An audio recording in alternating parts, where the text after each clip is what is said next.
sidoo kale waxaa iskaga mangeli karaa shaydaanka qiraa'atu lqur'aan qur-aanka inaad akhriso guriga lagu akhriyo suuratu lbaqara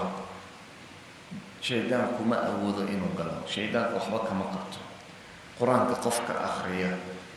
booskii qur-aanka hadduu mar qur-aan akhriyo waxaa ka baxaya wax kastoo shar ah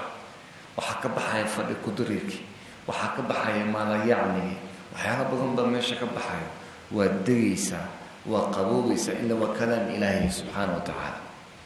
laakiin haddii qur-aanka aada akhriso waxba kaa bedeli weyn sidaa qur-aanka u akhrinaysa ayaa sahlinin sidii qur-aanka aada u akhrinaysa ayaa khaldan mar qiraa'atu lqur'aan waa meelaha shaydaanka uu ka cararo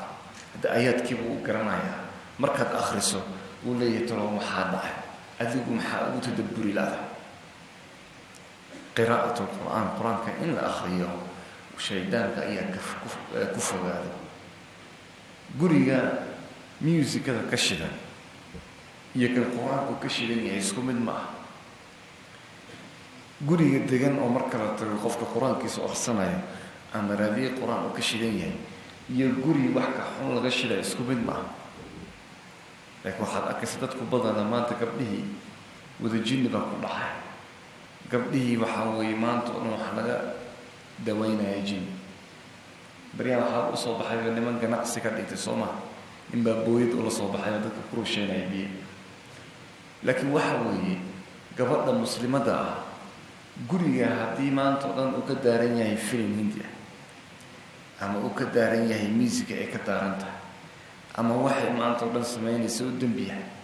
hadhowdii markay dhacdo la yidhaha qur-aan ha lagu akhriyo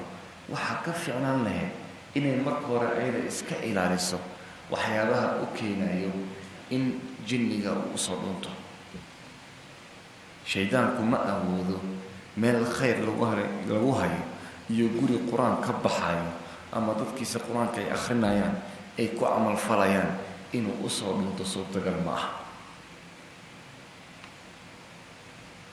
qur-aanku